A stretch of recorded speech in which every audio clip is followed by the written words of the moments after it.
So happy to see all your smiling faces.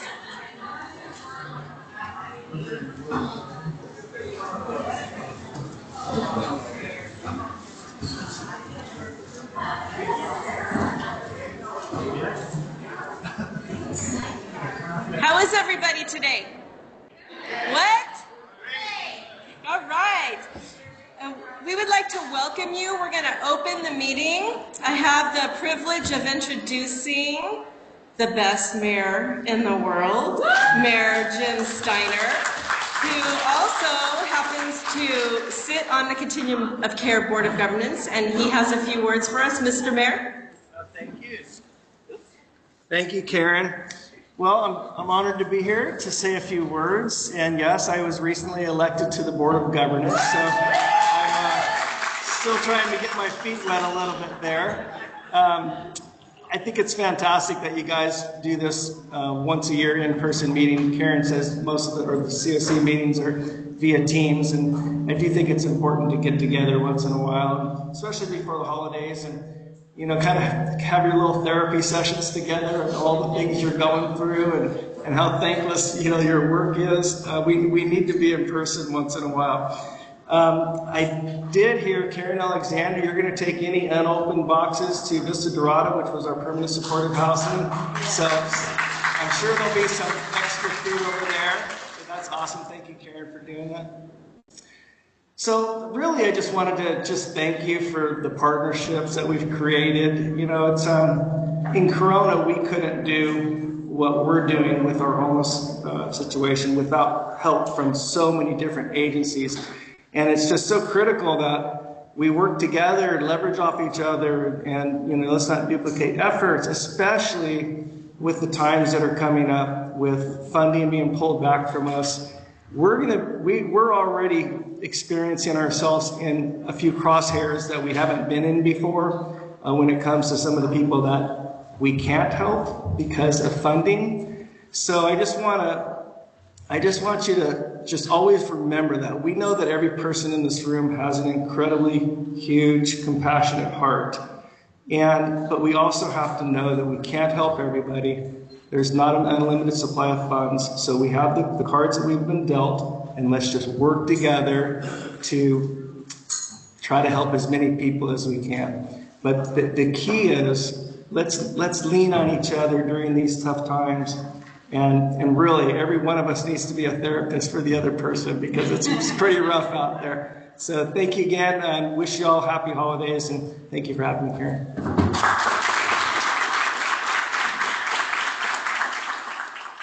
So before we introduce the supervisor, I did want to mention to all of you that the City of Corona is honored to host this, and it is our privilege to host the venue as well as the lunch today. And we're privileged to have leaders like the mayor and the rest of our city council who do believe in a whole A to Z system of services. But the function of our system in the city could not be what it is without the partnership of the county. And so we have another amazing leader that's standing here with us, who we love and adore. Would you please give a warm welcome for Supervisor Spiegel?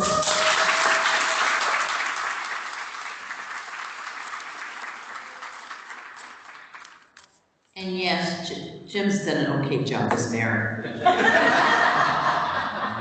Actually, I'm surprised you're here. He's got a council meeting in a couple hours. Oh, that's right, 4 o'clock.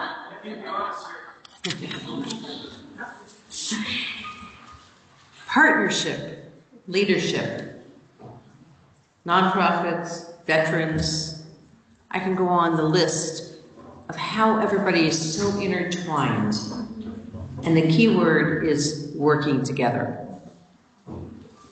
Jim said passion. Every one of us fits that definition at some level. But that's what makes us such a unique group, is that partnership, leaning on each other, asking questions. This group, I know, is not afraid to ask questions.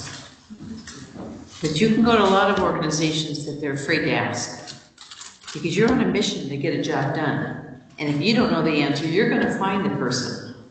That's what I admire about each and every one of you that contributes to the larger picture for Riverside County. And we have great leaders. I'm looking at Heidi here and Tanya. The leadership in the county that works with you representing the county is incredible. What we've accomplished through your efforts and their resources, that whole package is what's made us successful. And Jim used the word thank you. I don't know if thank you is enough, but I appreciate the time, the effort, and as you continue to reach out and lift people up, we all benefit. It is such a win-win when we all come together and lift up those that need that help. And don't ever forget yourselves. Sometimes when you're in this world, you tend to forget about yourself. Don't ever, because we can't lose you. So make sure you lean on others. Make sure that you take care of yourself, because you're more valuable to us when you are fresh and well, and that you're able to lift others out. So I look forward to this day. Thank you, Karen, for all that you've done. Your leadership has been tremendous. And of course, representing the western part of Riverside County. Who's from the eastern part? Anybody here? There's a few of you. But that's what makes our county so great, is that we are so diverse. Just within Riverside County, the diversity, the needs, and every district has something uniquely different that we have to somehow meet everyone where they're at. And I would just, in such appreciation, gratitude for your time, your efforts, and all that you give to the county to make us such a great place with our individuals. It's about the people, it's about you, it's about service. So thank you.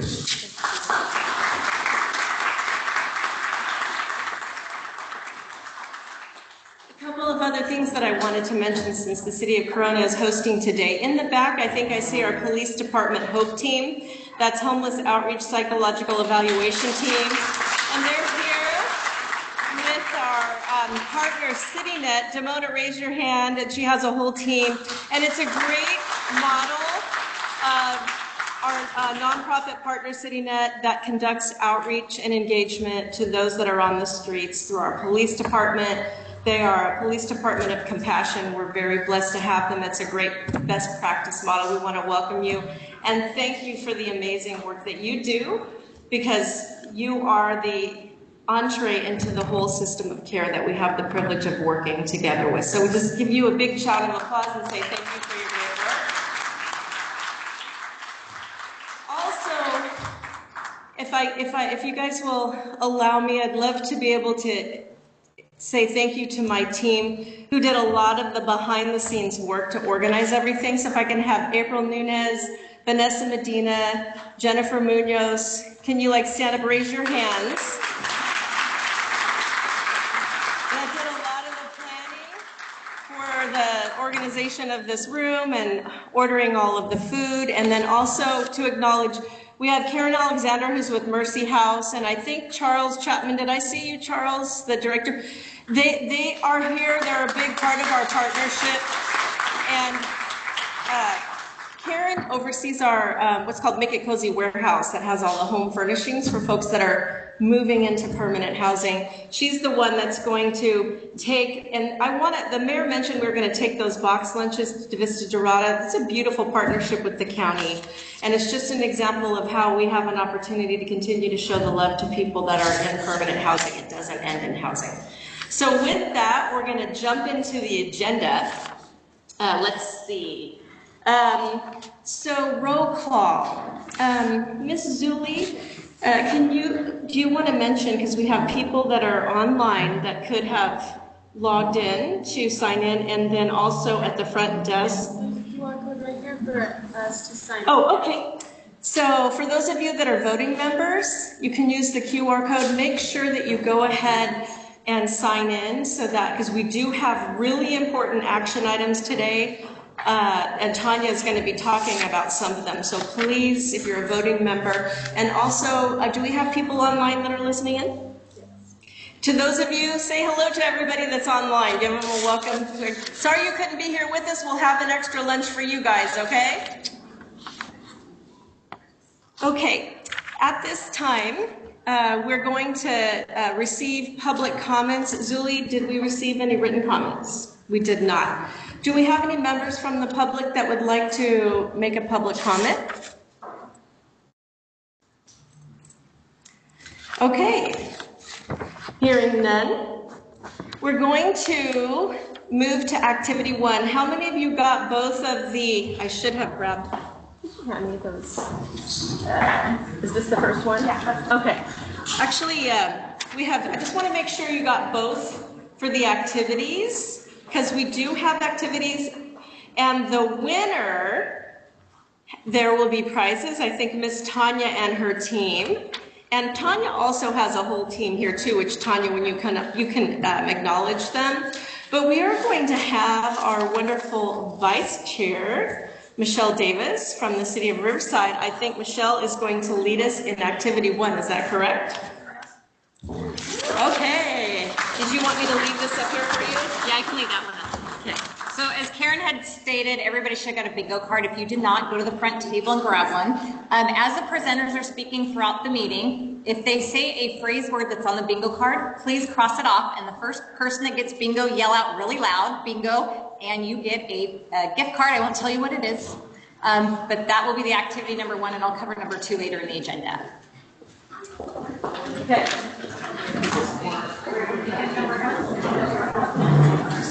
Yes. Let me bring up.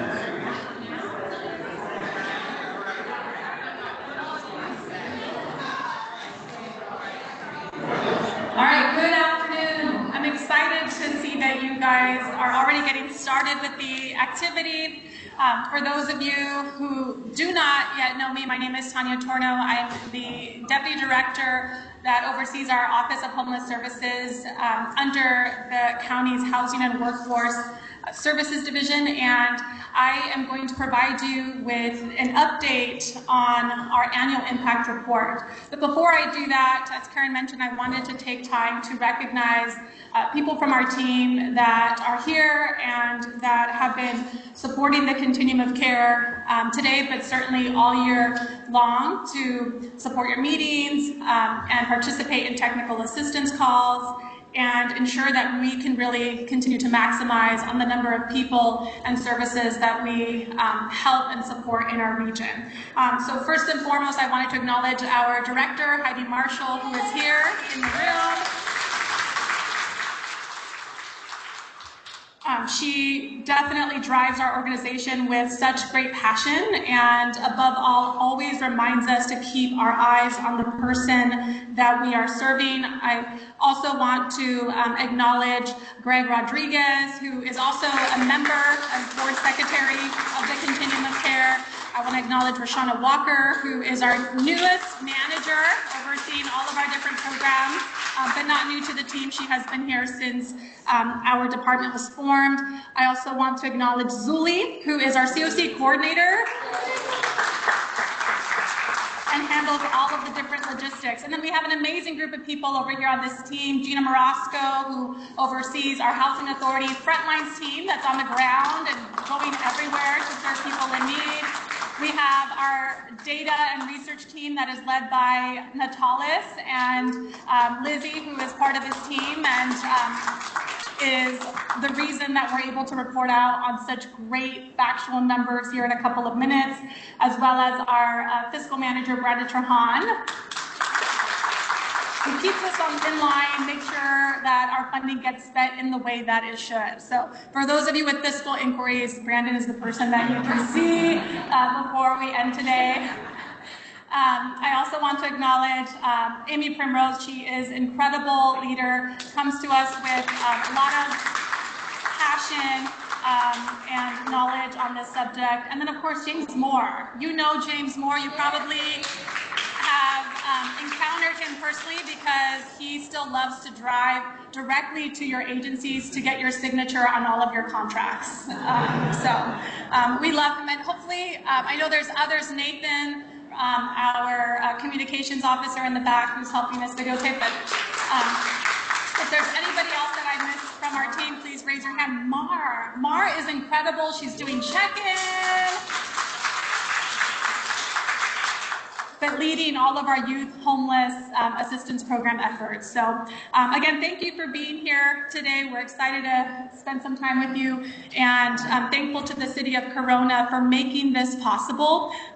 We realize, Karen, that there's an investment, certainly of cash to make this possible, but also in time, just the logistics of coordinating all of today. And we are so, so thankful that you make it so easy for us just to come in and be together. So thank you. All right. So diving in, one of the things that we wanted to spend time with you today was to talk about our progress over our 12-month period. You may recall that in 2021, our Continuum of Care, all of you worked very, very closely with our team to adopt a homeless action plan. And we are now in our 3rd year since inception. And I always think of Michelle Davis because every year she asks me, okay, how did we do this year? And when are you gonna provide us with the numbers and the results? So I wanted to start off and first acknowledge all of you for continuing to utilize our homeless management information system at HMIS to track clients that are served across our entire system of care. It's because you use this system that we're able to report back on the full impact. Those of you that are struggling with access or need access, come see me. We definitely want to continue to make this an open system, and look forward to reporting back on these numbers certainly next year and for our 5th year. So in 1 year, when we look at our impact from fiscal year 2024 to 2025, what we captured and saw is that we served 21,000, actually over 21,000, close to 22,000 unique individuals across our entire county. This represents a 20% increase from just last year, 1 year period. This is significant, one, because we know that our primary focus in engaging people who are experiencing this crisis is to connect them to housing. And I very much remember reporting back to all of you during our 1st year that we were only able to provide housing assistance to 1 in 5 individuals. So that meant that for every 5 people that we encountered, we had to tell 4, you're gonna have to wait. And we were only able to house 1. I'm proud to share with you today that because of all of your investments, because all of our county departments, but certainly our cities who are investing in this effort, all of your different street outreach teams and housing assistance programs, we now have been able to connect and provide housing to 1 in 2.5 individuals.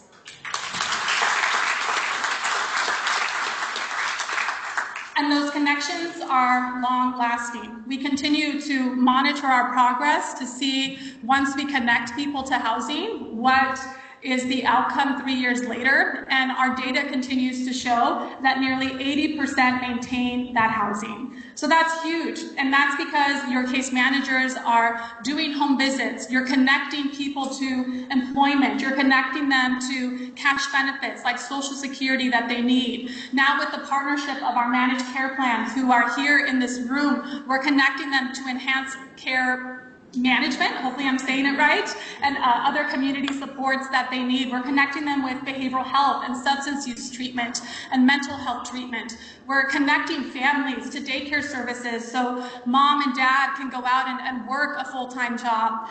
We're making sure that kids are able to enroll in school and stay in the school that's close to their area, and that they have the transportation supports that they need. And again, we do not take that lightly, because we know that when we can help connect someone to housing, that we're having not only a generational impact on the children that are being served, but that our communities are healthier, are stronger, and our businesses do well when everyone does well. So congratulations to all of you. Keep that in mind. 1 in 25, over 20, almost 22,000 people served because of your support.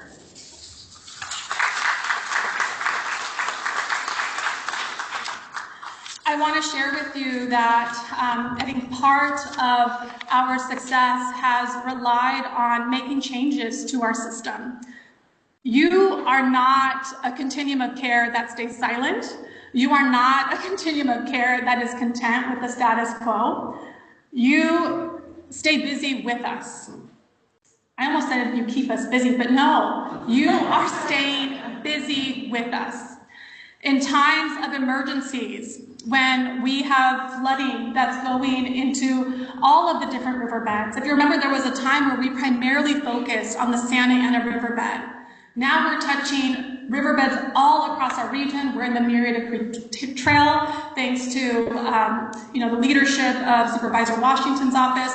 We all know that effort started with Supervisor Spiegel in the Santa Ana riverbed. We're now working with Supervisor Ixpion in San Jacinto riverbed, and we're working now on a fourth effort in the Coachella Valley. And it's incredible because we know that in times of flooding and times of fire, that those are usually the people that are left out. They're the last people we think of, but not you, because every time that we've called on you to meet with us and to begin to plan contingency efforts to get people to safety, time and time again, you've continued to step up. Other changes you have made, we've changed how we respond as a system of care. Do not take it for granted, I certainly don't, that 5-7 years ago, we used to fund individual projects so that all of you would go out and carry your individual missions to serve people that were right outside your door.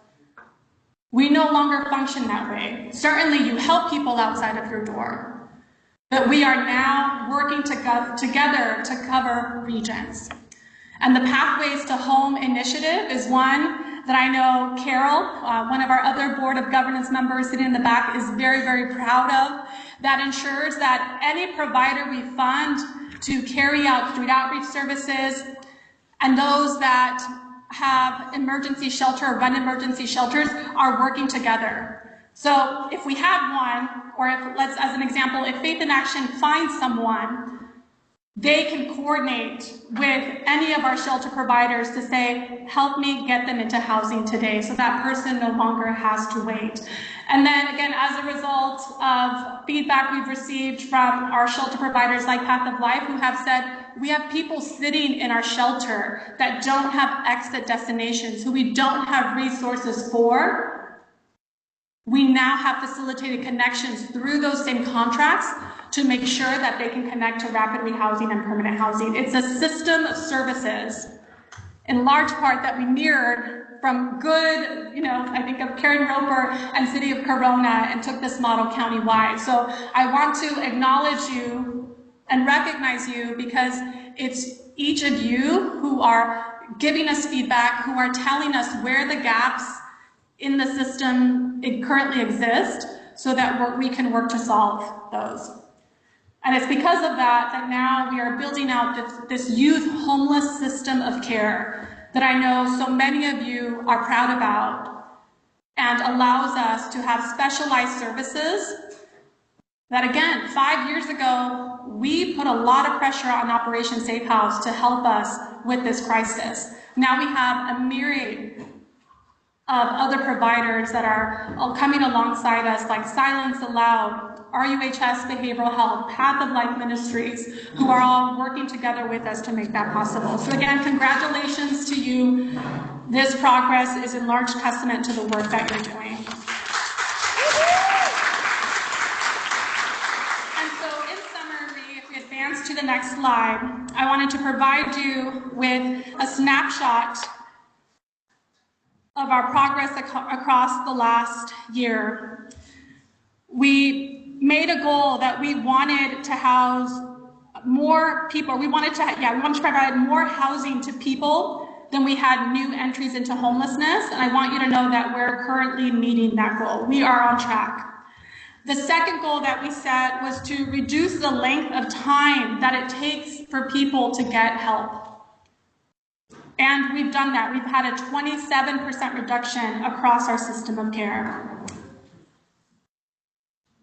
There are two areas where we need help, and this is number 3. The third is that we agreed that we were going to have a 75% reduction in the number of people that are being discharged from institutions of care. This is our jails, this is our hospitals, and certainly our foster care system.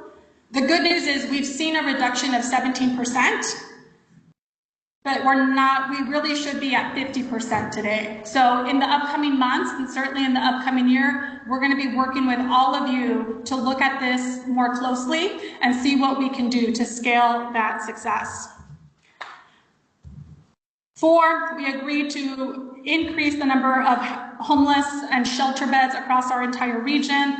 We've had a 29% increase, and thanks again to a county investment that was supported through Supervisor Spiegel, Washington, and actually all 5 of our Board of Supervisors. We now have 400 additional beds that are currently in the pipeline, which includes about 100 plus beds in the city of Wildomar. Who would have thought that we would have been able to achieve such a great goal? So those are coming, and they will be live at the end of next year. Number 5, we agreed to increase the supply of permanent housing by 75%. We're currently at 47%, and we know we're going to achieve that goal because our Community and Housing Development Division, led by Juan Garcia, has thousands of units in the pipeline, which are supported through our Housing Authority, and I know in large part to other county departments like behavioral health and our community-based organizations that provide supportive services. And then the 6th metric is, again, also another area where we need some help and we'll have to have further discussions, is we set a goal to have a 75% reduction in the number of people experiencing homelessness for the first time. We've had a 9% increase in the number of new clients. And I'll be honest, this one is, while it is disappointing that we're not hitting the goal, it was not surprising. Because we all know what the average cost of rent is today. You're looking at a single bedroom unit, right? Anywhere from $1,400 to $1,800, in some cases $2,000 a month. And someone on a fixed income is going to struggle with that. Even someone with a full-time job is going to struggle with making that need. So we'll need to have more conversations on this. And we know that a critical population to keep in mind that is largely affected is our senior population. So with that, I want to conclude the update to you, and again, promise that we will circle back with you in the upcoming year to review those and provide discussions on how we can scale the ones that we need to reach our goal. But again, this progress is in large part thanks to you. I want to thank you for all that you do in continuing to work with us. We welcome all ideas. Please don't hesitate to reach out. We are here for you. We represent you in this work, and we could not be more appreciative. Thank you.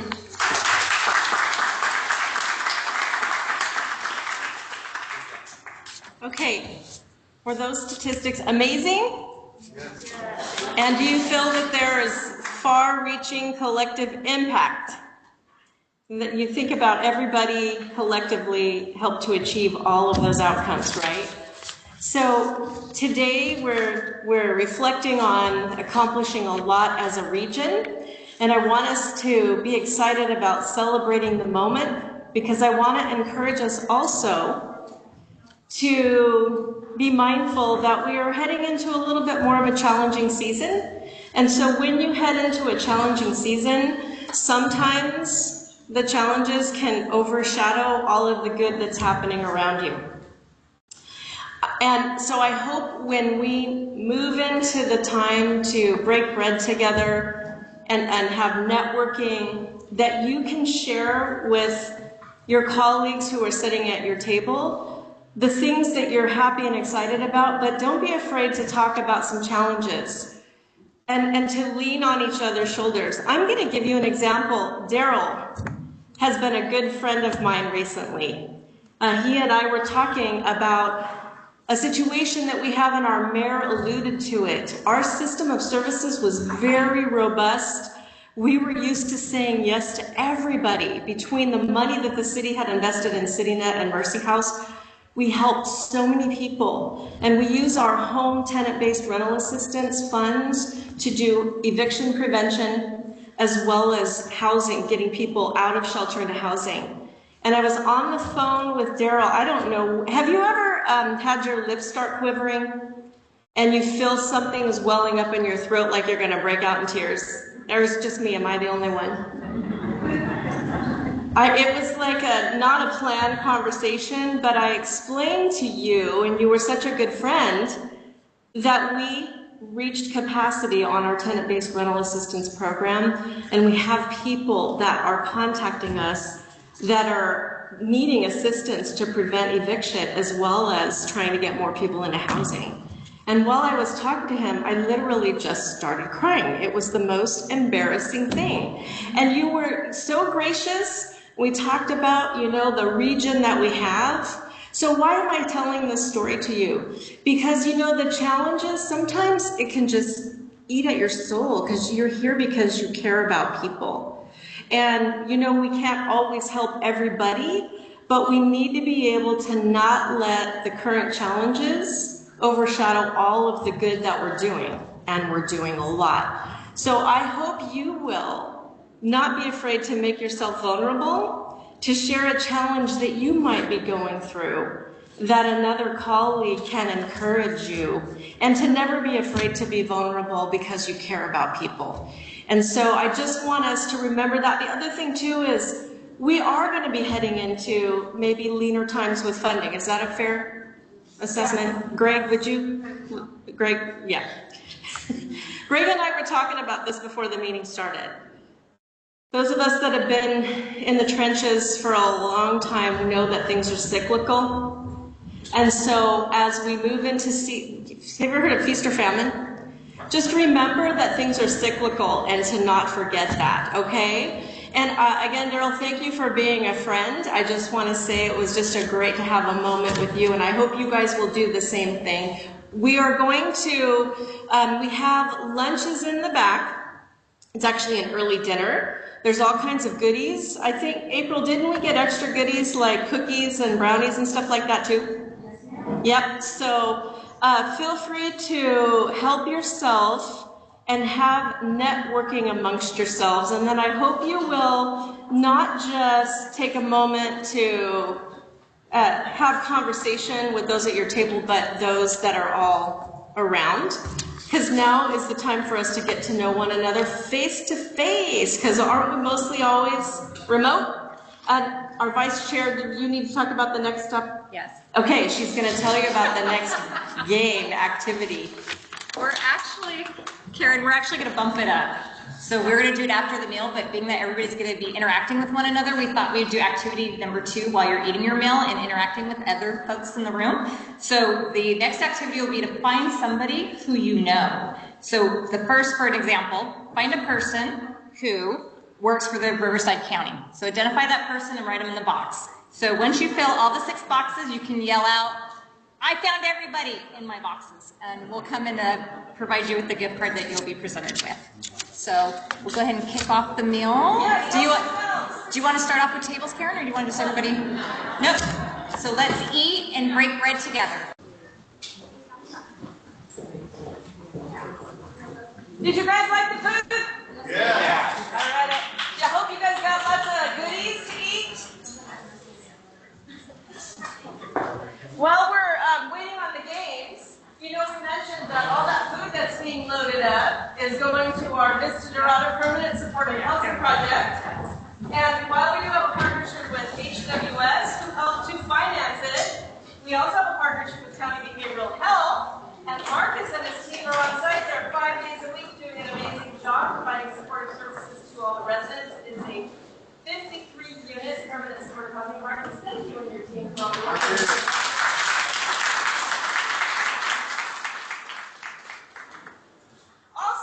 While we're waiting, here's another thing that you've heard of homeless prevention strategies. Yes? Tonight at our city council, I'll be running from here to there. Our city council is doing the first reading of a mobile home rent stabilization ordinance. Michelle is raising her hand because the city of Riverside already did it. So for those that have to rent space in mobile home parks that are getting priced out of the space and not able to pay even for how you own a mobile home, you pay a mortgage, or if you're a senior and you own it outright, but the space rent is now higher than your limited Social Security. That is the first reading that is happening tonight in Corona. 10 parks, 1,143 households. Homeless preventers, take your voice. Anyways, when you're the host city, you can brag about stuff like that. So, okay, Miss Tanya, do you have all of the winners? I do.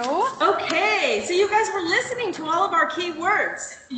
So this is actually the scavenger hunt where you have to identify people that have the specific qualities. And so we had a total of 5 different winners. We have 3 gift cards. So I'm going to mix these up the best that I can. I really don't know who's is who. And I'm going to ask our chair to go ahead and select 3 winners. Okay. 1, 2, 3. Okay, Miss Tanya. Yay. Let's see who's Okay, drum roll. Who is it? Winners are Emma.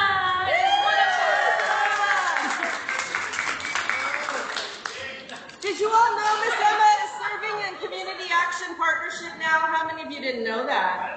She has a new role and is helping a lot of people at CAP, right? The next winner is Victor.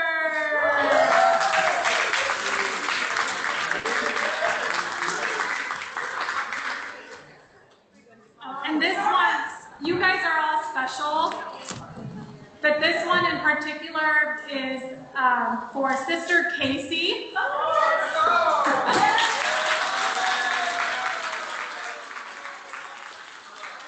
What makes Sister Casey special is that she was actually part of the first group of Continuum of Care members back in the early 2000s that got together and formed. And she was telling me about actually the first cold weather shelter program that worked closely with the city of Riverside and Path of Life Ministries, and worked together to shelter people in the downtown area. And just in a few minutes, she was telling me how they traveled not only around our county, but to LA to make it all happen. So congratulations. Yes.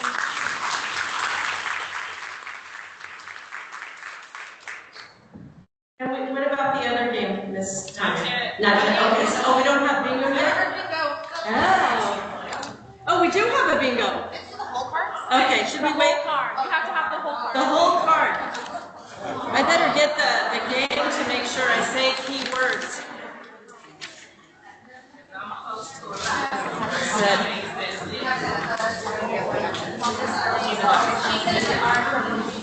Did you guys enjoy your networking?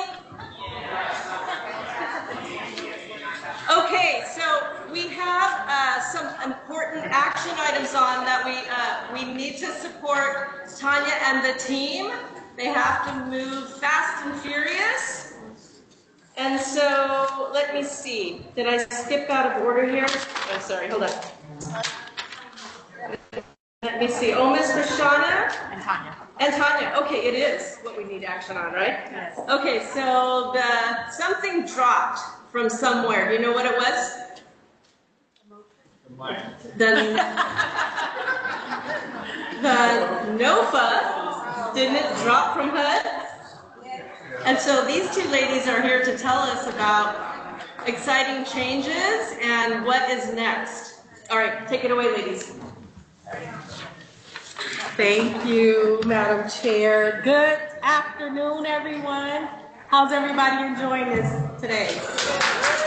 Good. My name is Rashana Walker, and as Ms. Karen mentioned, the wait is finally over for us. the long-awaited 2025 HUD Continuum of Care Notice of Funding Availability, which also you would hear the word NOFO, the acronym NOFO. So with that being said, it dropped last Thursday, and you'll hear more about the changes that has come about with this NOFO. But to that end, the amount of funding that is available is close to $4 billion nationwide that is available for the HUD Continuum of Care program, which is the largest amount of funding that has been allocated to this program. With that being said, the County of Riverside, we're expected to, we can apply for up to almost $23 million of funding. And we do have some significant changes in our in the HUD NOFO, and I'll let Tanya discuss some of the changes that our Continuum of Care program will be facing. So we're certainly happy to hear that there is more money at the table. We do have to accept some harsh realities, that there are some major shifts in terms of prioritization.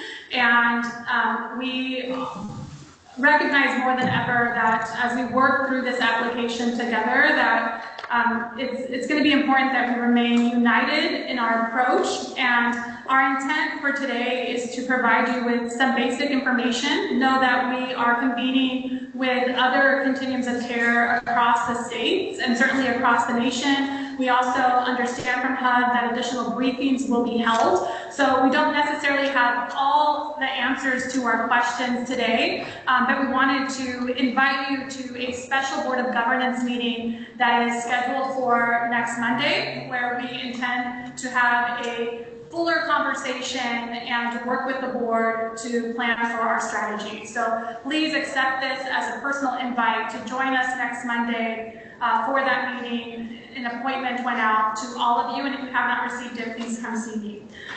So jumping into some of the major changes, most significant is that this year HUD is only allowing COCs to basically prioritize 30% of the funding that would go into Tier 1. And this is essentially funding that is guaranteed into our region, which you should be aware that typically we get about $18 million for this program.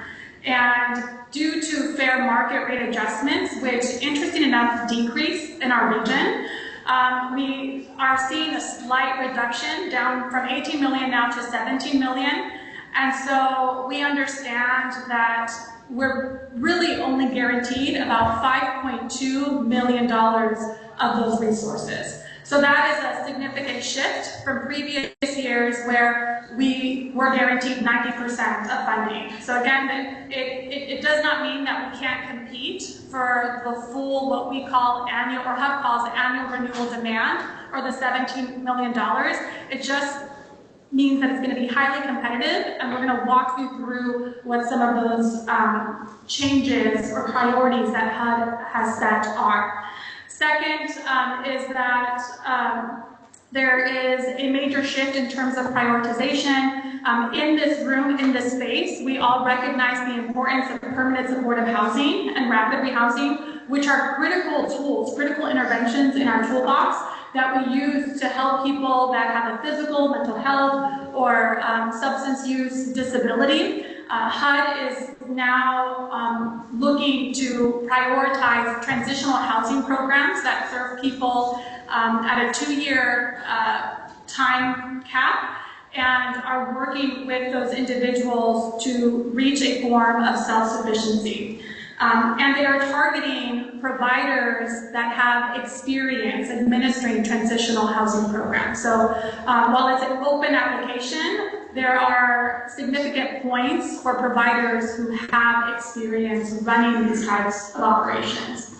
Third HUD has also set a cap, going back to permanent supportive housing and rapid rehousing interventions. HUD is saying, yes, you can still apply, but they're only allowing us to apply for the 30% of our total funding, which is that $5.2 million that I spoke to earlier. And again, the other sort of big shift that we need to prepare for is in terms of permanent housing. HUD is wanting to prioritize persons with physical disabilities and our elderly population, which is for those adults who are 62 years of age or older. So these are important things to just, for now, keep in mind as we continue through this presentation. So with that in mind, we wanted to provide you with just a snapshot of our current investments right now. Just know that about 87% or $15.8 million currently are supporting 619 households or 884 individuals, just to give you guys a snapshot of what the new priority is, the impact of the new prioritization for the HUD Continuum of Care. And so we want to keep those figures in mind because you'll hear us, after we talk about some of the significant changes in the NOFO, revert back to a contingency plan for these households. Many of these households are individuals that have behavioral health disabilities, and so we want to work together as a continuum, as we always have, to make sure that we work with the agencies that are currently supporting these residents to facilitate transition plans so they don't return to homelessness. So our primary goal as we work through this year's application is, first and foremost, we're going to work to retain the same number of beds. We want to go for the full $17 million that is available to our region. We want to maximize on transitional housing opportunities that HUD is prioritizing because, again, we've always been a COC that's recognized that we need all types of housing interventions. We don't want to only apply for a specific category. We always want to maximize our reach. And so examples of where major points lie in the NOFO include projects that have an emphasis on program participation requirements. And when HUD speaks to this in the NOFO, they're looking for programs that are helping people obtain employment, and the earned income piece is really, really significant. And in addition to helping coordinate daycare and behavioral health treatment as other examples. Additionally, there are extra points for continuums of care who have law enforcement representatives on their continuum of care board. And so you'll see on the agenda that that is actually one action that we are coming to you for today to make sure we add or include these additions in our bylaws so that we can get the full points in this section. Third, we noted that the NOFO is also prioritizing continuums of care who coordinate responses together with law enforcement and work to prohibit public camping and work with people, again, connecting people that have behavioral health challenges to treatment. As well as, I spoke to earlier about, typically when HUD has spoken to income, we've always been able to show the success of connections to like Social Security, income, or cash aid. In this NOFO, there's a really big push for getting people connected back to the workforce. So we know that in many cases, your programs have already built good relationships with our county workforce development department, Goodwill, I think about the Salvation Army, but certainly other groups that provide career coaching opportunities to residents. So these are just things to keep in mind as we begin to plan our strategy. So as a result of these changes, it is our responsibility to ensure the individuals that are currently in our programs don't return to homelessness. So in the agenda as well, we are looking to request a revision to our CES policy to allow for these individuals to be matched to current housing or other housing opportunities. We just want to make sure that we need to hold up our responsibility to work with the households or the participants that are currently in our program to date that may not be eligible for permanent housing with this new notice of funding availability or opportunity.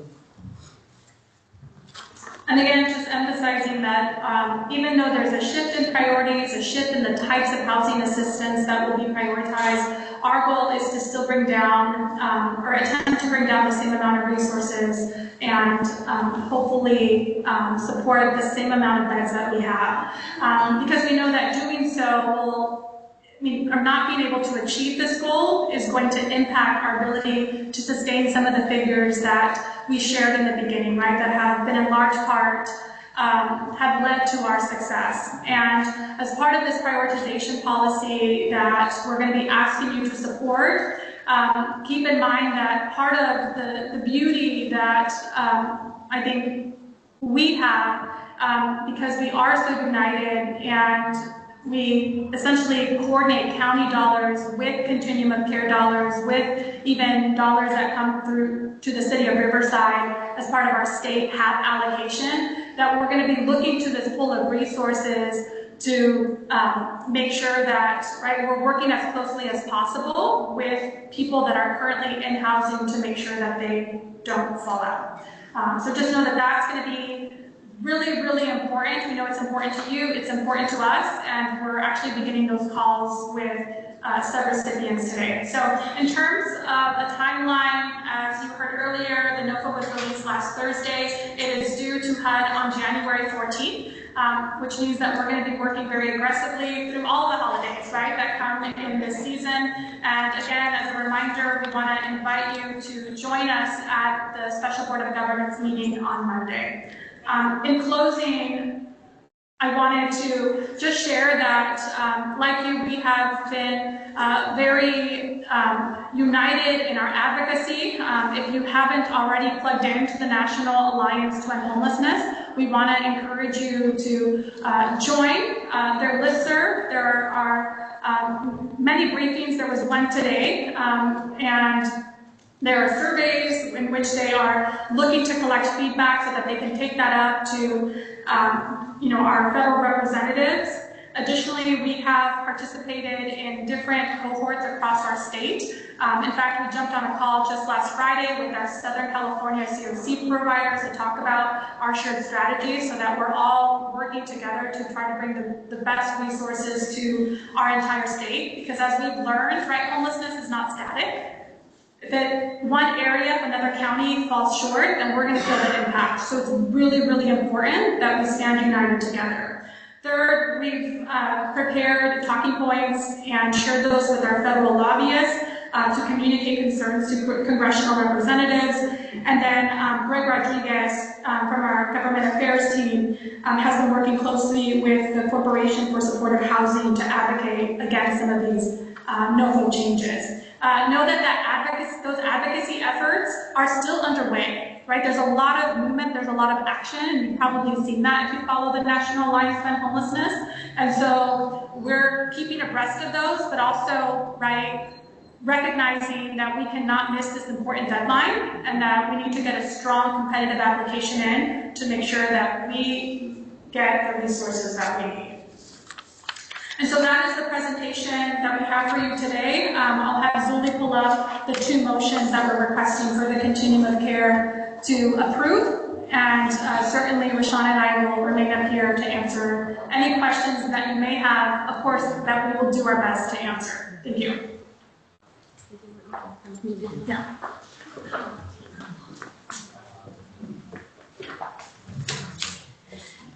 Okay, so when you think about a NOFO, think about it like an RFP, right? So you want to think about all the work that this team has done to pivot very quickly, to synthesize all of this information, to help all of you do what you can that want to be a part of this application process to be successful. She also said something which was coordinating resources. So think about the networking that you need to keep doing, and that's why we're here today, as well as in the CSE meetings. So with that, I want to go ahead and move forward with the recommended actions. We can go ahead and start with the first recommended action, which is to authorize the prioritization of current HUD CSE program participants in permanent supportive housing and rapid rehousing projects to non-HUD CSE funded PSH and rapid rehousing projects as necessary to ensure continuity of housing services during the HUD CSE notice of funding opportunity delay. Do I have a motion to approve?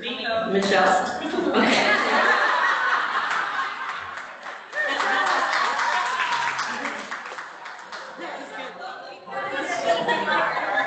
Yeah, okay. She might not have to. Yeah. Do I have a second? Hold on, you guys. Okay, so, Michelle makes a motion. yeah, who's making the second? Karen. Okay. Do I have any abstentions? Any objections? Hearing none, the first part of the recommended motion carries. Did I get everything? Okay, it's all together. All right. We're going to go ahead and move to consent items as well. So we do have a quorum. Oh, we do? Where is it? That's weird. Okay, okay, sorry. All right, the second recommended motion action is to amend the Continuum of Care Governance Charter in alignment with the 2025 HUD CSE NOFA requirements to demonstrate coordination with other systems of care by adding 2 seats for law enforcement to the Board of Governance. Do I have a motion to approve? Question? Daryl? Oh, yes? Okay. For the law enforcement board of governors, are they subject to the same term limits, or is it a mandatory amount of years? How to say? Yeah, so Tanya? yes, subject to the same term limits, but it would be standing seats, so once their terms end, then we would do another election. Okay, another question? Is there a reason why there's no other industry that has 2 seats represented on the board? Was it a HUD rule? This is a HUD rule, it's a requirement. We have to have 2.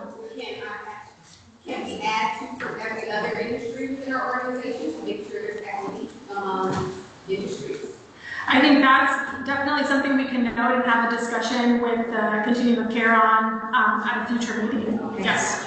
And also, just so you know, Tanya actively participates in a consortium of other continuums of care. We're in the season of change, so I would encourage all of you to, as we kind of work through the change, there's strength in numbers to look at how we can best implement the changes and then come together to discuss them. Does that sound good to you guys? And also for law enforcement representatives, you know, for us, we have the most amazing positive experience because we've got a homeless outreach psychological evaluation team. They're critical to compassion and connection to our system. So there's a lot of positive advantages.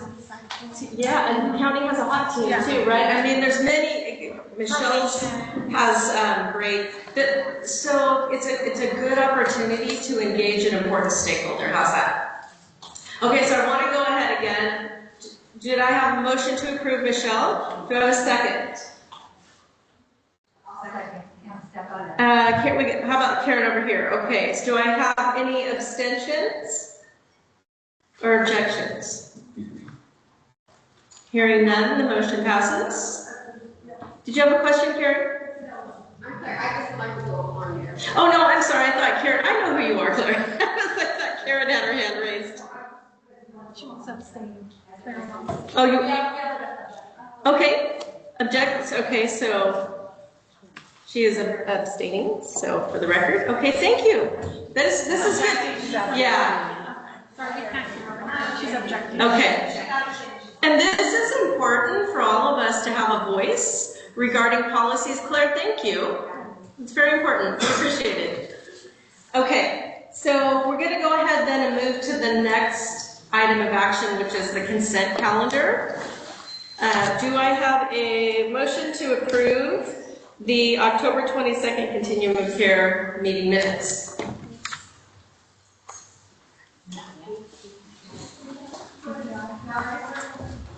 Who?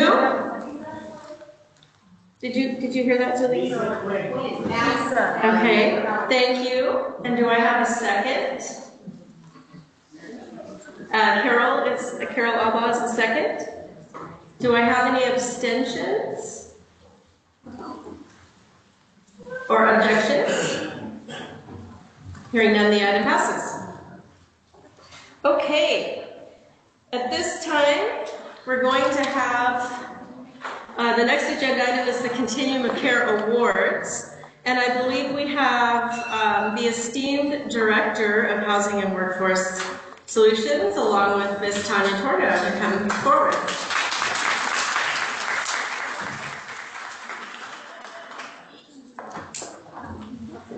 Okay, good afternoon, everybody, and before I have the honor of presenting the first two awards, the bingo is still in play.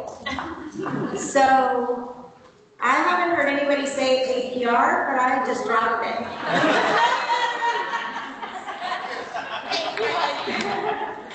I kept thinking, who is going to talk about an APR in this discussion? So, anyway.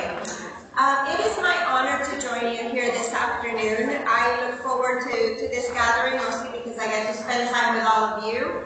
And especially in this part of the agenda, we have the opportunity to give thanks and give appreciation and a major shout out to several of you.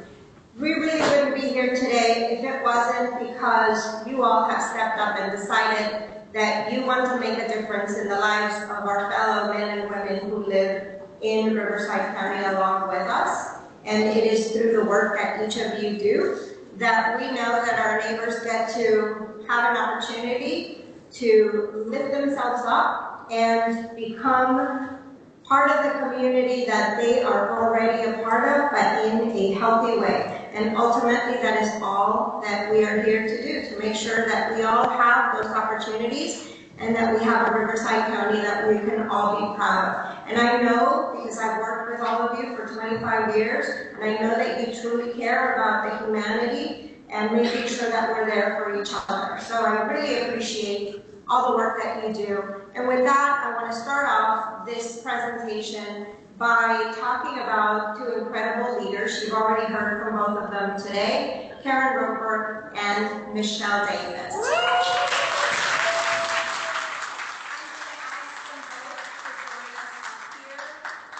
And these awards really are meant because we know what it takes.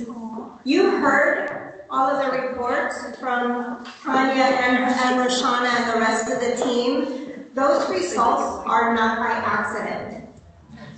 They are because of hard work. Karen has served as chair since 2021, and Michelle has been vice chair and has really served in this position since 2020. These two young ladies are amazing. I'm going to tell you a story about Karen first, because when she came to Riverside County, to Corona, she reached out to me, and I had heard about this lady from other people, and I have been told to watch out because life would never be the same. And here is why.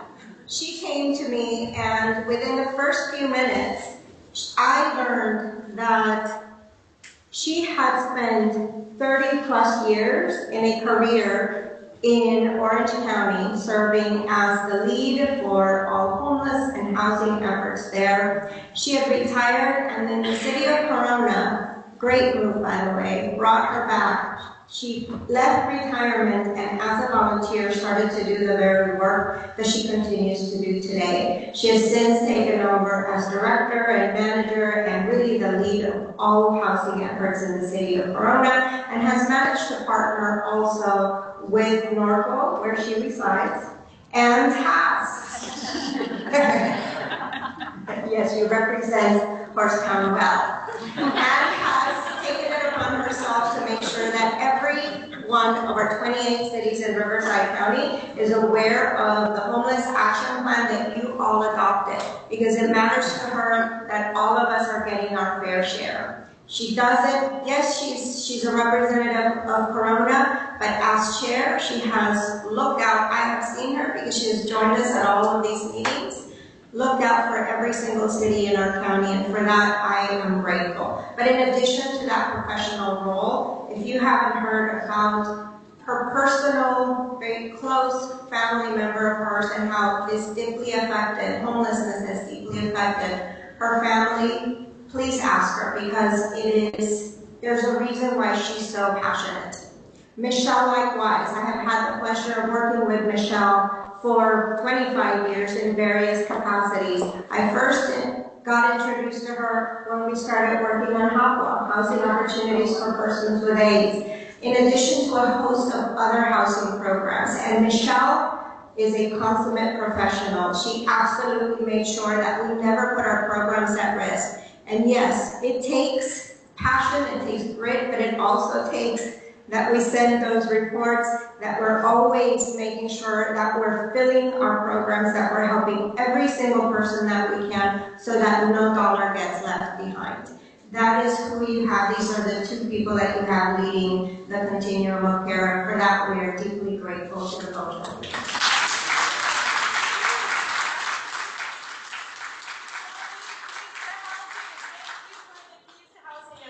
It's our privilege and honor to serve a series like this.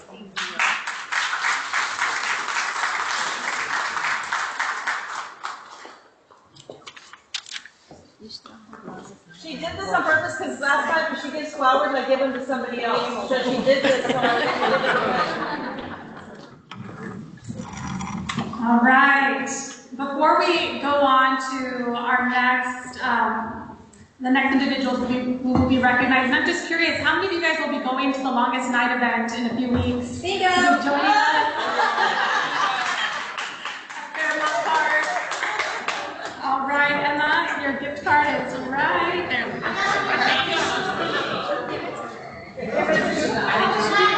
All right.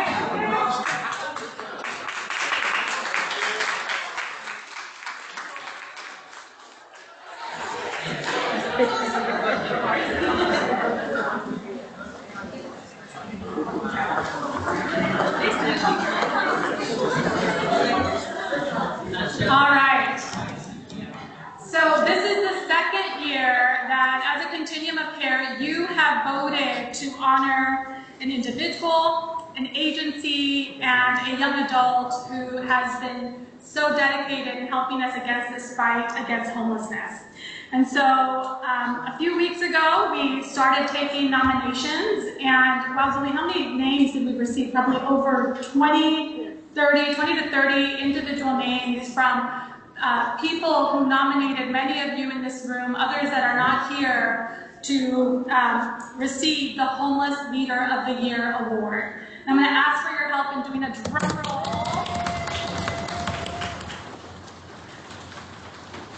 As we recognize this year's Homeless Leader of the Year, Marcus Cannon.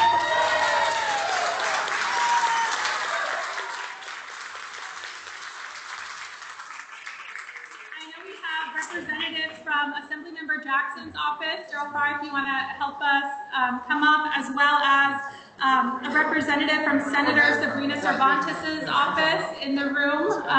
If they're here, we'd love for you to join us in handing out certificates that each of their offices made. In addition to Supervisor Siegel's office, I know Amber Smalley is right up here, and is helping us celebrate all of our awardees. What can we say about Marcus Cannon? Many of you know that Marcus Cannon currently serves as the Deputy Director for Riverside University Behavioral Health and has a very large role that I know involves working with all of our jails. But the reason he is being celebrated today is because of the work that he has done with our homeless continuum of care. And he has carried this work for the last 11 years, which has included overseeing our coordinated entry system or our Home Connect hotline. Do any of you know how many calls come to the Home Connect hotline on an annual basis? Marcus, how many? 20,000 plus. 20,000 individual calls that his team manages countywide. And in addition to that, it's not just taking the calls, but it's having the navigators that actually get sent out to meet people where they're at, to sign off on homeless verifications, and facilitate housing matches to all of your different programs. Additionally, his team is inclusive of the HOPE team, or the H-HOPE team, which goes out and provides different street outreach services throughout our entire community. And also includes different housing assistance grants that are managed through the HUD Continuum of Care program, which we just finished talking about, but also have and other special grants that the county's behavioral health department, through Marcus's leadership, have acquired. So it's no surprise to us, certainly, that he is being recognized. Marcus, we want to celebrate you and also give you a few minutes if you want to share a few words. Congratulations.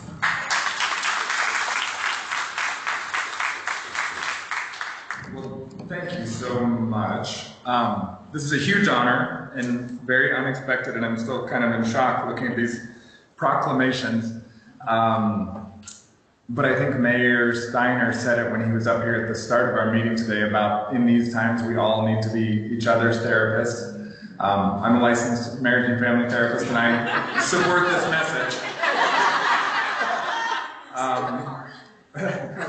But I see I guess just all I would say is thank you, and we can't do this work without each other. I see people like Amy Primrose and Victor Beecham and Gina Morosco, people who taught me how to do outreach. I see people like Karen Younglow and Leonard Jarman, who taught me what HMIS was and how the COC worked, and people who were speaking a whole technical language that was 1,000 miles over my head when I started, and then obviously people like Heidi Marshall and Karen Roper, and I think Sunday Sales was here earlier, people who taught me about the politics of how to navigate this world. And so I just think more than ever we can't do it without each other, and thank you for all you do for our community every day, and thank you for this award. It's an honor.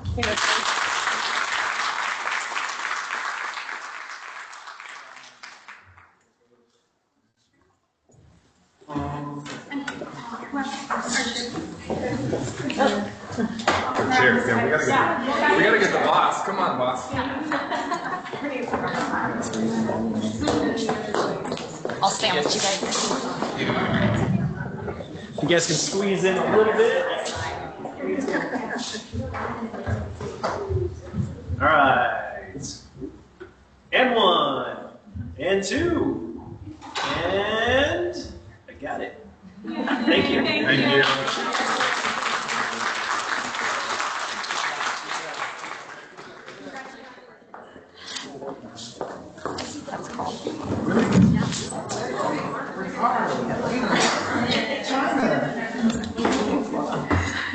All right, for our next award, and I'm going to say this, but we have the best COC in the nation. And this next award is for the Homeless Agency of the Year, and because we have the best COC in the nation, there were two organizations that won this award. And with this first award, the agency is CityNet.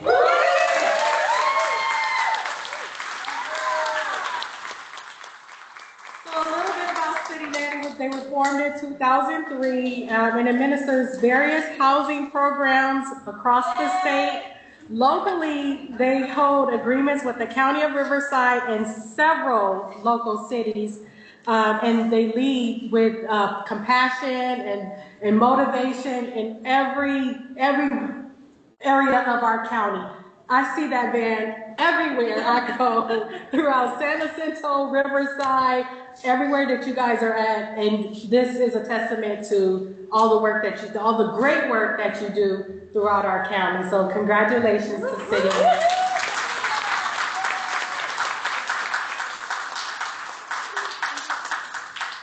Speech. Come on. Hello everyone, my name is Gabby and I'm one of the supervisors that supervises San Jacinto, San Jacinto River Bottom, Garrison Home Desert. We are so honored as an agency to be receiving this award. Many of us have been in the homeless services space for many years, and this is truly a testament to the hard work that us as individuals and our staff who couldn't make it today have poured into this award. So thank you so much for having us. We really appreciate it.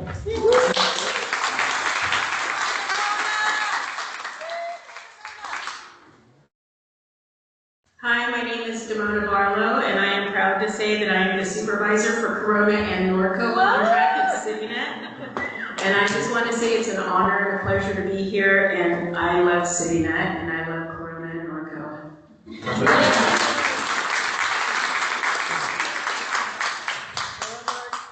Wasn't ready for this. Okay. I'm the director of programs for CityNet in Riverside County, and when I got the email last night, I'm still trying to process this award, because realistically, everybody in this room and all the staff and all the supervisors, we get awarded daily, whether it's a client, getting a birth certificate or a driver's license, whether it's a client getting their keys, we're awarded daily. But to receive this award with our peers and people in the county, I cannot tell you how grateful I am to be the director of Riverside County. And on behalf of Brad Fieldhouse, Jessica Bruce, Stacey Hurst, Matt Bates, and I want to tell the supervisors, and I hope somebody's recording this because I want the staff to know that this is their award. This is their award for their hard work, their dedication, their passion. Because this is not easy sometimes. Not easy. I was around when Corona and Norco was a handful of contracts. Now we're all the way east of Palm Desert and all the way south to the Marietta region. So, thank you, the Continuum of Care. I'm so grateful. As an agency, we're so grateful. And we want to repeat next year. Thank you all.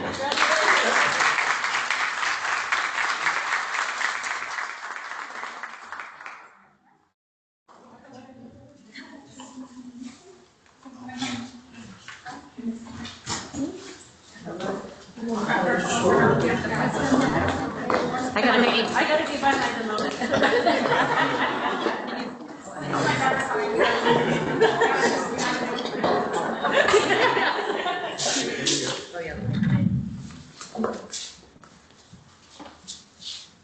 Okay, 1, 2, and 3. Looks good. Thank you.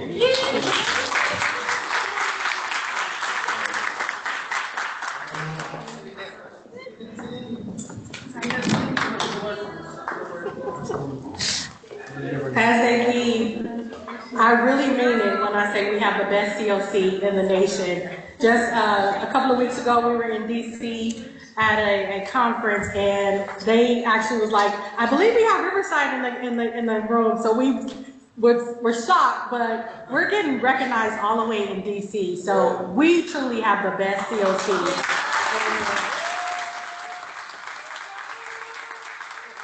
So to that end, our second homeless agency of the year is Faith in Action.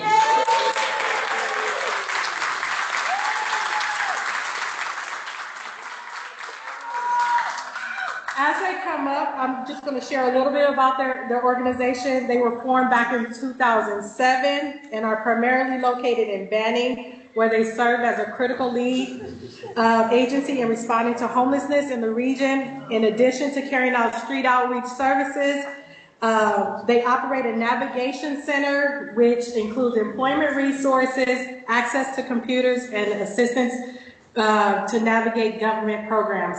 But I also want to share that when we heard of Faith in Action as the COC, they were a group of volunteers that weren't getting paid, didn't have any grant funding to do the outreach services that they are now getting paid to do. But that just shows the compassion of this agency. They were out there doing the work with no funding. So I just want to congratulate Faith in Action.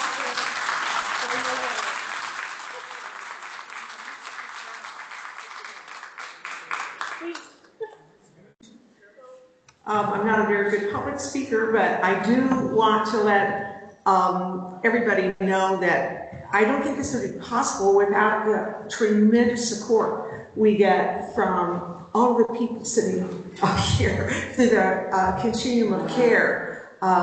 It just seems like everybody is willing to support everything that we're doing, and we just get good advice from everyone. And I can't thank the COC enough for helping us.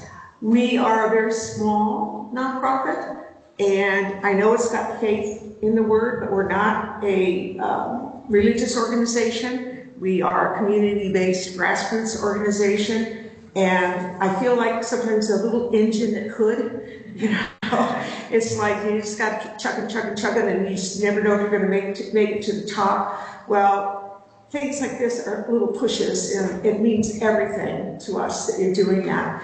And one of the main reasons I think that we've come a long way this year is because we've got some board members that are really helping us along and becoming a better nonprofit. And I want to introduce one of them. This is Suzanne Valencia, and she's with a trucking school. And I just wanted her to say a few words. Oh, that's right.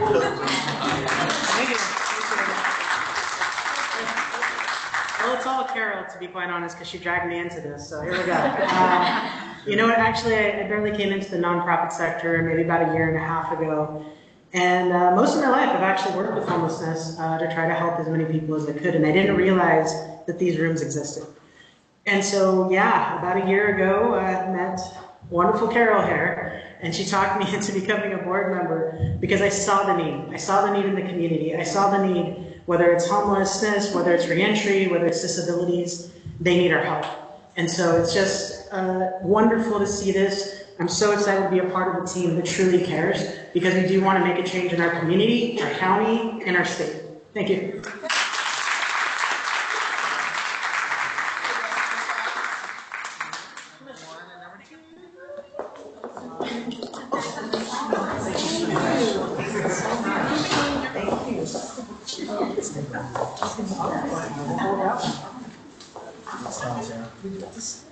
Yep.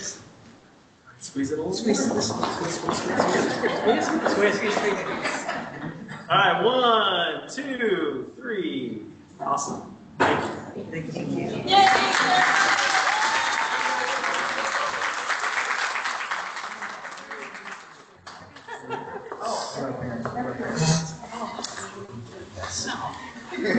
So for our last award is the Youth Homeless Leader of the Year, and it's no surprise that it's Savannah Brown.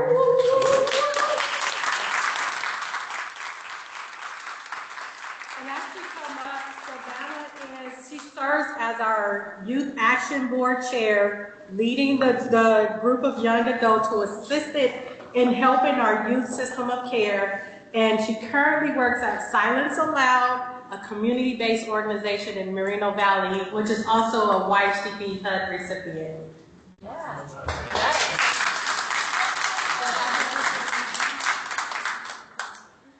Good evening, everyone. Some of you may remember that last year I was also the recipient of this award, and I was very unprepared and did not know what to say. I was shocked. This year, I put together a speech. So, standing here today, I am filled with gratitude. There was a time when I didn't know if I would ever have a seat at a table like this.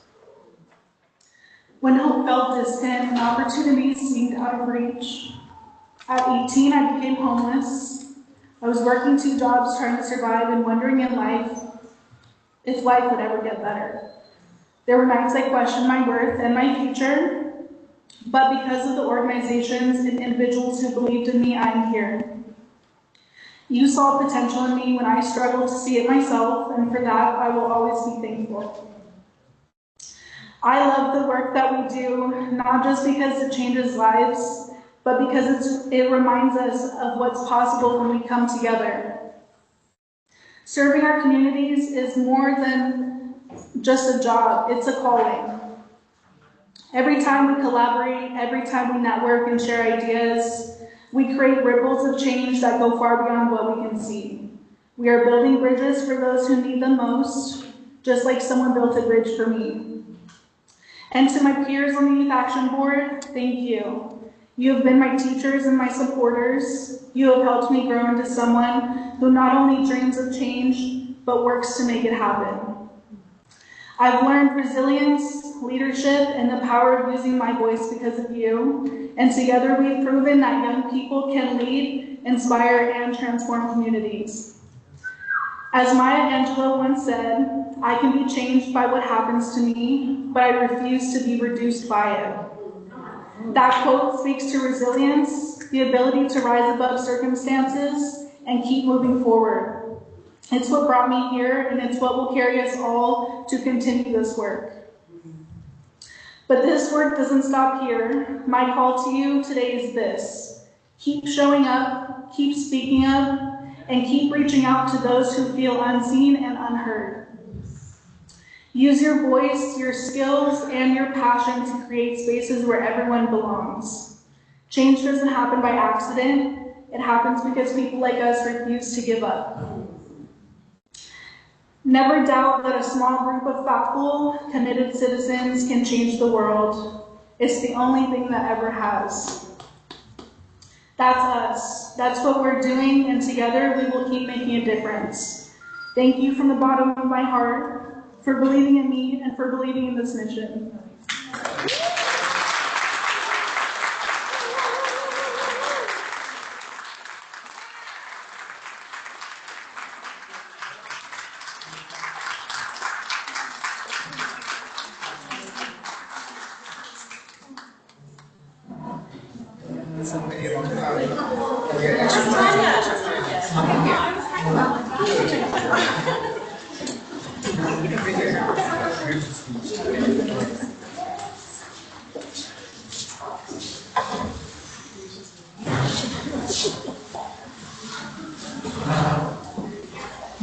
Almost there, sorry.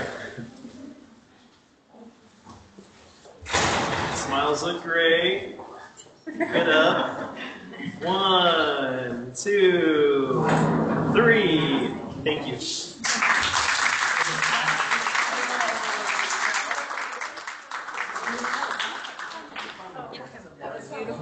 Oh my gosh. Did we all need those words?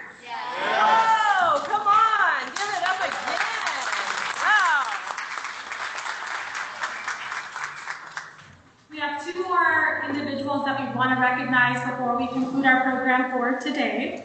And the first one is a very special person who served on our team since 2021. Emma Perez Singh is here with us today. And as was shared earlier, she recently promoted into an executive director position with Community Action Partnership.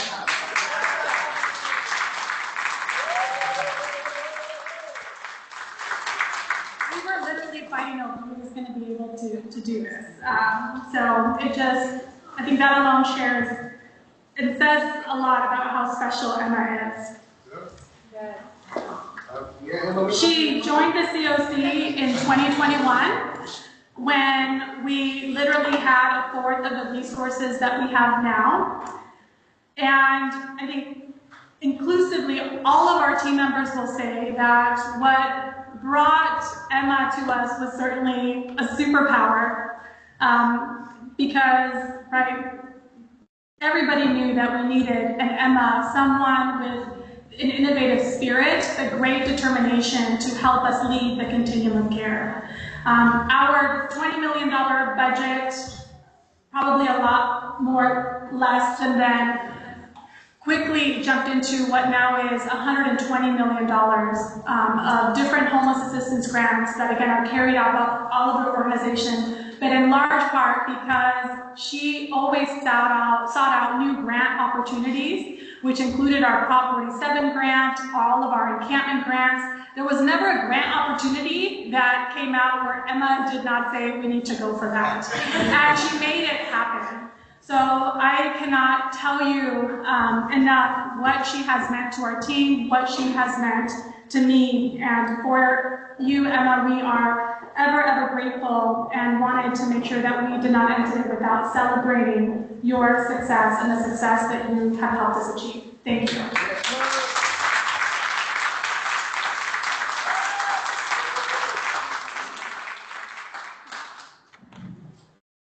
I think that most of you know that the work that I've had the honor to do at the Continuum of Care has been work that I've done from the heart. I experienced homelessness as a child and have, a father who has been homeless off and on for many years and who struggles with mental health problems. And, I approached every day with the passion and resolve to really make a difference in the life of the people that we serve in Riverside County.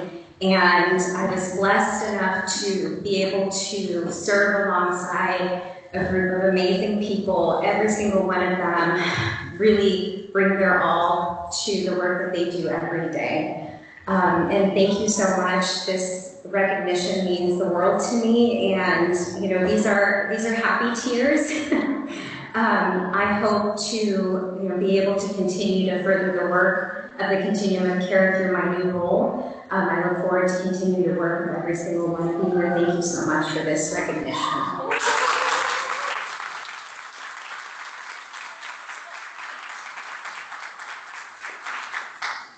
And remember, she came from Albuquerque. She loves animals.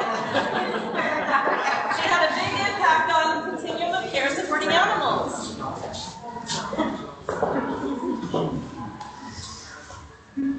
All right, and 1, and 2. Got it, thank you. I couldn't forget that. I mean, you did so much for us, right? Congratulations. We love you.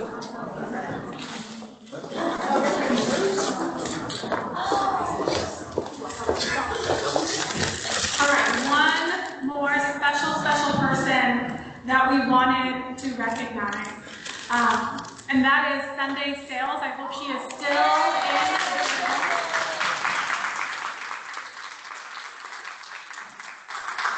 Sunday has served in a senior legislative assistant for Supervisor Washington, or has served in this capacity for Supervisor Washington since 2015.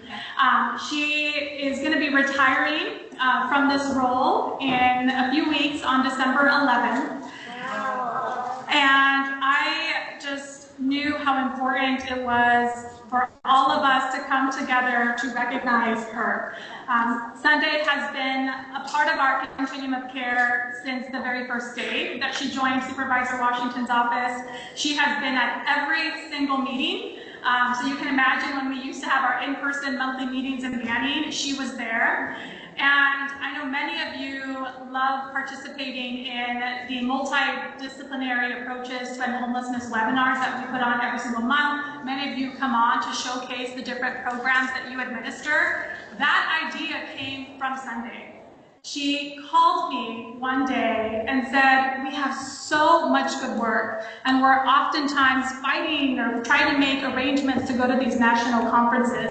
But Tanya, we gotta find a platform, a way that we can, record our local agencies who highlight their programs and make these resources available for future teams, because she saw what eventually came in COVID, which was high turnover, right? All of our teams had high turnovers, our programs were changing, and we had to quickly work together to make sure that day one, a street outreach worker on the job could go to one place on our website to access all of the different resources. That idea came from her, and I want to share that it is not only a lasting one in Riverside County, but San Bernardino has now also carried on the same approach in their region. So Sunday, I just want to thank you for your commitment, for supporting us as a county team in navigating the political space, as Marcus shared earlier, and helping us remain firm on our commitment to this cause, but also working with cities to expand their capacity so that we can continue to do more. Thank you so much.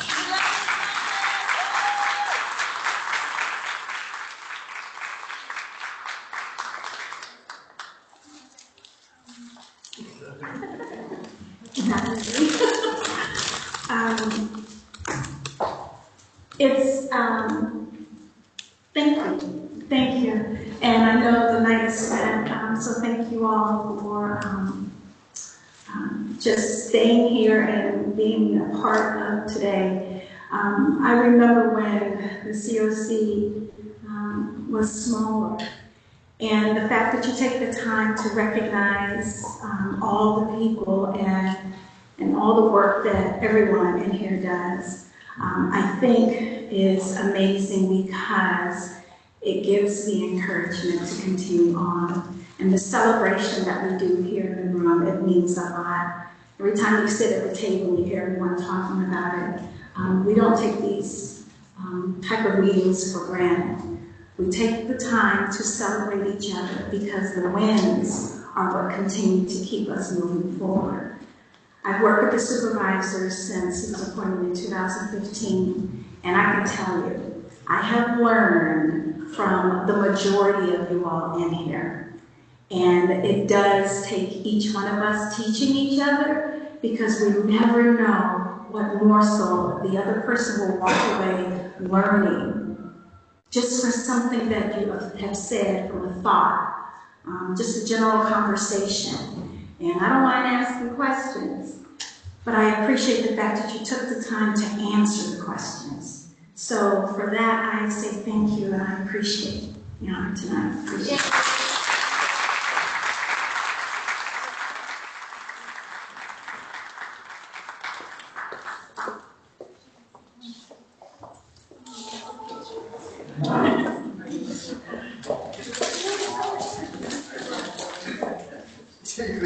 All right, 1, 2, 3. Awesome, thank you. Finish it up.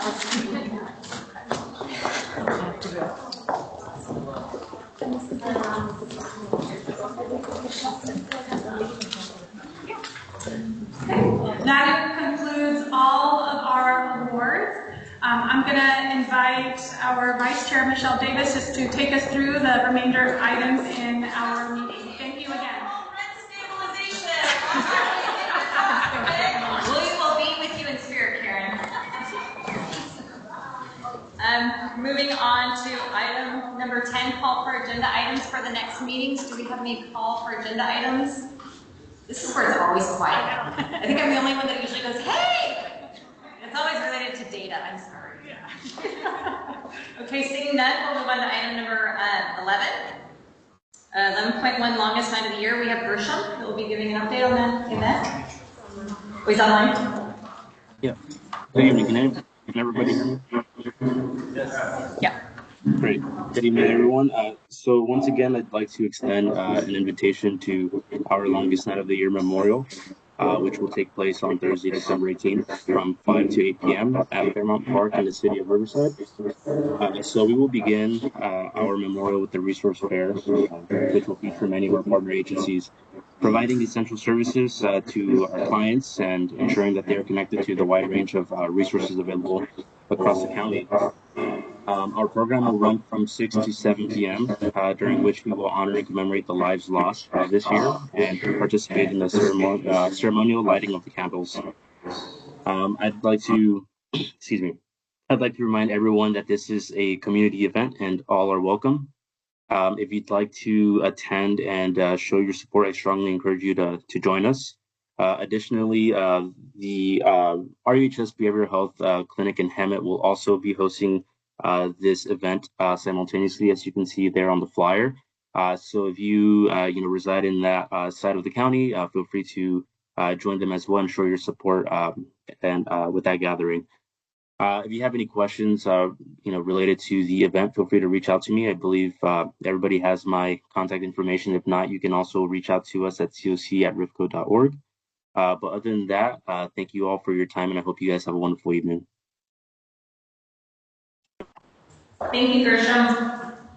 Before I move to the adjournment, the upcoming meetings are listed on the agenda. We have the Youth Advisory Committee and Youth Action Board meeting on November 20th from 10 to noon. We also have the Board of Governments on December 11th, but there's a meeting on Monday, so don't forget that one. The Continuum Care next meeting will be December 17th from 3 p.m. to 5 p.m. and then the Emergency Food and Shelter Program EFSP local board meeting is February 11th from 10 to 12 p.m. And that concludes our meeting. Everybody have a blessed Thanksgiving.